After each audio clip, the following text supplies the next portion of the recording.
So, I thought I'd start with the really big picture slide. This is, how do you get the outcome? How do you get ethical behavior? Well, the important vision that I want you to have when you think about ethics is that it's kind of a head and heart thing. You're not going to get all the way to actual ethical behavior just by taking a class. I think probably you would have guessed that. I can sit here and talk about Kant and Aristotle and all those guys all day long. It's not necessarily going to make anyone who listens to me be ethical, even if they stay awake. But moral reasoning is important, nevertheless. You do have to have some grounding in a theory. You do have to have some understanding of the process that you're using to get to an ethical conclusion. Now, people talk about going with their gut, and there's nothing wrong with that, but you want to understand really what's behind that gut reaction. If you have a response, we like to kind of fancy it up and call it a moral intuition instead of going with your gut. But if you have a moral intuition that something is wrong or something is necessary or morally obligatory, we want to try to get behind that, kind of unpack it a little bit, and understand where is that instinct coming from. Can we draw a principle out of that you can apply in another case that might help you out when you're facing something that is more uncertain, where your gut isn't sure which way to go.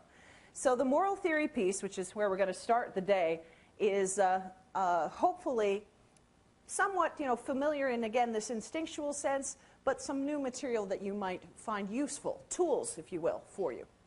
But then as we move on after our first break to character, this is really the piece that you cannot do without, because if you don't have the character to do the right thing, again, knowing the right thing is really irrelevant. I mean, think about all of the big scandals and crises that people have splashed across the news that have to do with ethical failures. And ask yourself, how many of them do you think come down to the people involved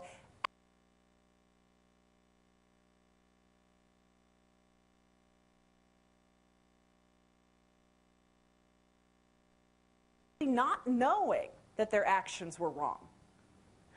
What do y'all think? You think a lot of them come down to they really didn't know that that was wrong? Enron, sex scandals, all these things. I didn't reason correctly. I thought it was fine. What do y'all think? Not really? So there's that character piece. It's pretty important. Knowing the right thing from the wrong thing sometimes is very complicated, but a lot of times you can get that far. But the tricky bit is, okay, I know what's right and wrong. How do I get myself to do the right thing? So we have to look at the character piece. We have to talk about what are the influences, what are the pressures that might lead an otherwise good person to go off the rails and do something that they know darn well is wrong.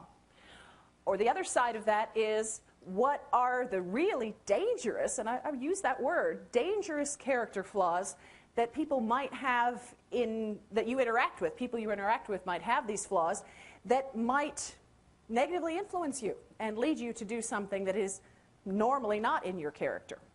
So you're identifying both flaws that might happen in otherwise good people and, quite frankly, trying to recognize bad people and know how they might distract you from trying to stay closer to those values on the upper corner there. So moral reasoning plus character gets you ethical behavior. If you reason incorrectly, you're going to do the wrong thing. And if you don't have the character, you're not going to have the strength to do the right thing. So you need them both.